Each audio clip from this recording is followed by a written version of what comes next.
UPPCS special classes में आपका स्वागत है। आज हम एग्रीकल्चर क्रॉप के बारे में बताएंगे। तो सबसे पहले बताते हैं क्रॉप। क्रॉप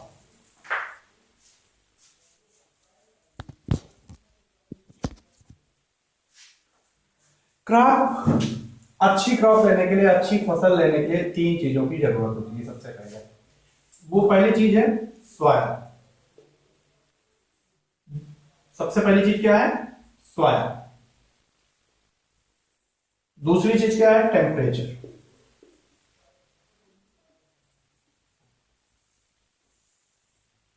तीसरी चीज क्या है? रेनफॉल। अब जहां पे ये तीनों तीनों चीजें एक साथ हो रही हैं, वहां पे सबसे अच्छी क्रॉप होगी। सबसे अच्छी क्रॉप होगी कहां पे? जहां पे सॉयल, टेम्परेचर और रेनफॉल सबसे अच्छी होगी, वहां पे हमारी क्रॉप सबसे अच्छी होगी। तो आज हम इंडिया के क्रॉप के बारे में देखेंगे कि सॉयल क्या, कौन सी, कहां पे होती है, कहां पे कितनी रेनफॉल होती है और कहां पे कौन सी मिट्टी है। मिट्टी के बारे में थोड़ा बहुत जानेंगे। सबसे पहले बात करते हैं हम इस एरिया की। एक एरिया यहां पे दिख रहा है, इस एरिया की बात करेंगे। थोड़ा सा और पतले करना पड़ेगा क्योंकि एक और मिट्टी आ जाएगी वहां पे। इस एरिया की बात करेंगे। ये जो एरिया हमारा है, ये एरिया लगभग कर्नाटक हो गया, केरल हो गया, तमिलनाडु। ये एरिया जो है कर्नाटक, केरल, तमिलनाडु, महाराष्ट्र, एमपी, इन सब का एरिया है थोड़ा सा। और यहां पे थोड़ा सा ये उड़ीसा का एरिया भी आता है, यही मिट्टी आती है। यहां पे भी थोड़ा सा यही मिट्टी आती है। मतलब ये मिट्टी जो है, इस मिट्टी का नाम है लैटेराइट मिट्टी। लैटेराइट मिट्टी, क्या नाम है? लैटेराइट मिट्टी, लैटेराइट सॉइल। जो लैटेराइट सॉइल होती है, ये कहां पाई जाती है? सबसे पहले आप देखिए कर्नाटक में, कर्नाटक में है। दूसरा केरल दिख रहा है आपको एरिया, महाराष्ट्र दिख रहा है, एमपी दिख रहा है, थोड़ा सा तमिलनाडु दिख रहा है और इधर दो तीन एरिया दिख रहा है। उड़ीसा का पर्वतीय भाग दिख रहा है लगभग। इस एरिया में लैटेराइट सॉइल है। उसके बाद एक पोर्शन जो बनता है हमारे मिट्टी का, वो कोई कुछ यूं बनता है, यूं बनता है और थोड़ा सा यूं बनता है।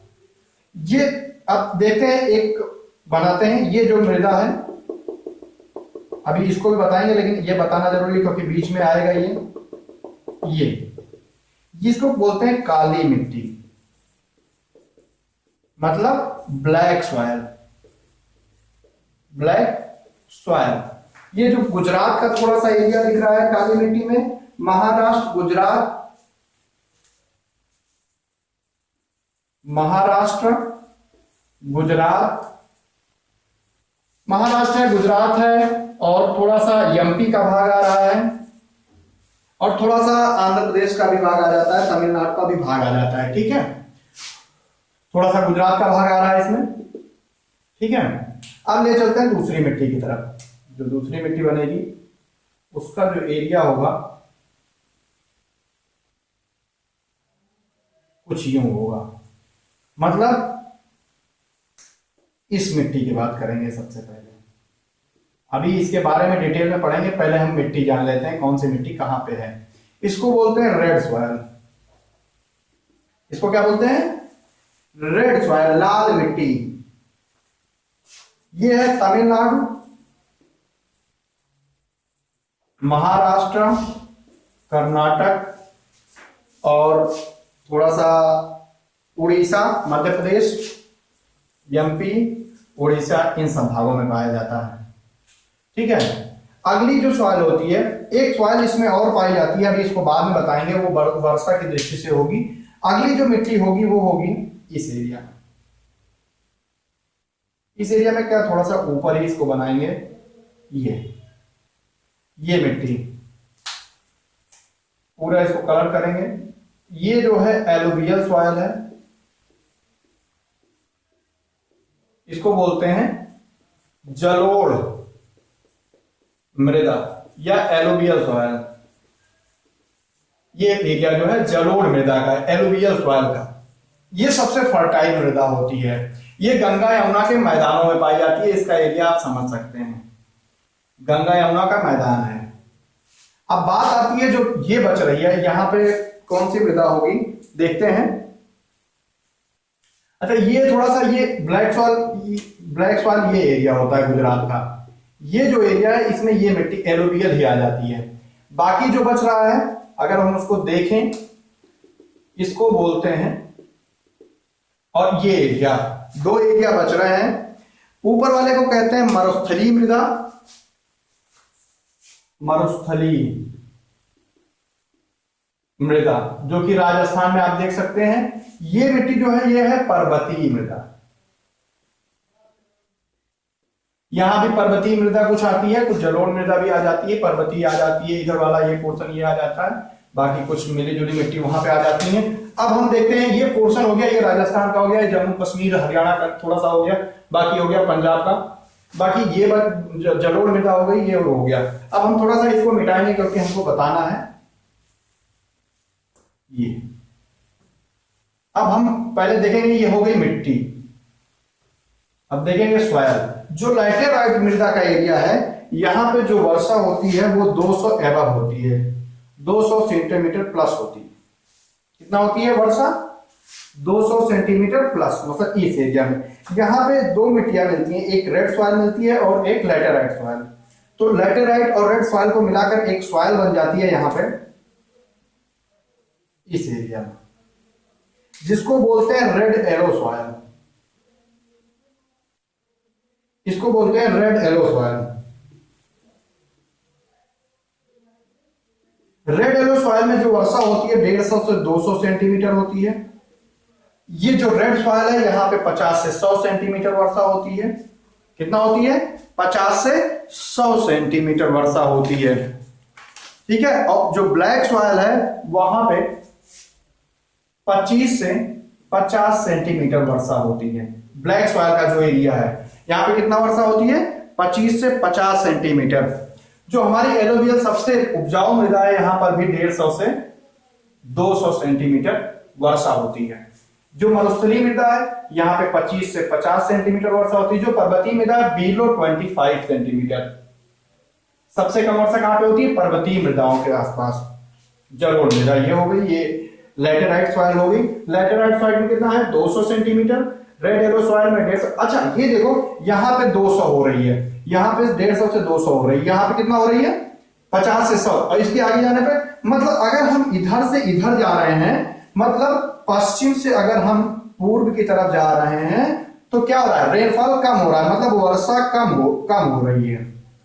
इस हिसाब से हम कह सकते हैं कि भारत के पश्चिम से पूरब जाने में वर्षा कम होती है। अच्छा ये देखो, अगर थोड़ा सा ऐसे चलें तो देखो ये चीज ऐसे जा रहा है, तो 200 हुआ, 150 हुआ, 50 से 100 हुआ, 25 से 50 हुआ, थोड़ा सा ये एरिया करते हैं, बाकी इधर कम हो रहा है। तो इस हिसाब से हम ये कह सकते हैं, अगर हम दक्षिण से उत्तर जा रहे हैं तब भी वर्षा कम हो रही है। दो क्वेश्चन हुए इंपॉर्टेंट। पहली बात तो लैटेराइट सॉइल हो गई, रेड येलो सॉइल हो गई, रेड सॉइल यहां पे ये सब हो गया, और वर्षा हो गई। अब बात करते हैं कहां पे कौन सी फसल होगी। सबसे पहले बात करेंगे लैटेराइट सॉइल की। तो लैटेराइट सॉइल में कॉफी, चाय, रबर ये सब पैदा होती है। चाय, कॉफी, रबर, सिनकोना हो गया, काजू हो गया। ठीक है। बात आती है लाल मिट्टी की। लाल मिट्टी में तंबाकू, तीसी, ज्वार ये सब पैदा होता है। अब बात आती है ब्लैक सॉइल। ब्लैक सॉइल कपास, सोयाबीन के लिए सबसे इंपॉर्टेंट मानी जाती है, आप इसको जानते होंगे। कपास, सोयाबीन ये सब यहाँ की मुख्य फसलें हैं। कपास हो गया, सोयाबीन हो गया, चना, ज्वार, गेहूं, चना हो गया, ज्वार। एलुवियल सॉइल जो होती है वो सबसे उपजाऊ मृदा होती है। यहां पे सब चीजें पैदा कर सकते हैं, धान, गन्ना, गेहूं, जो मन करे वैसे पैदा करो। यहाँ पे दलहन तिलहन सब पैदा होती है, यहाँ पे दलहन तिलहन सब यहाँ पे पैदा होती है। अब बात आती है मरुस्थलीय मृदा की। मोटे अनाज, बाजरा, ज्वार, मोटे अनाज यहाँ पे पैदा होते हैं। कौन से? मोटे अनाज। जो पर्वतीय मृदा है यहाँ पे सेब, नाशपाती, ये सब यहाँ पैदा होता है। ठीक है, ये हो गई भारत की मृदा, वर्षा और उससे कुछ संबंधित। अब बात आती है कुछ और देख लेते हैं, जब इतना लिखे ही हैं तो ये सब मिटा के थोड़ा सा और देखते हैं।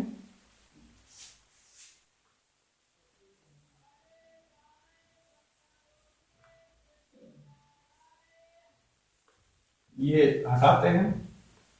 सेब नाशपाती पर्वतीय मृदा में हो गया है। अब बात आती है, पहले सबसे पहले हम बात करेंगे किसकी? लैटेराइट सॉइल की। लैटेराइट सॉइल जो होती है लोहा और एल्युमिनियम, लोहा और एल्यूमिनियम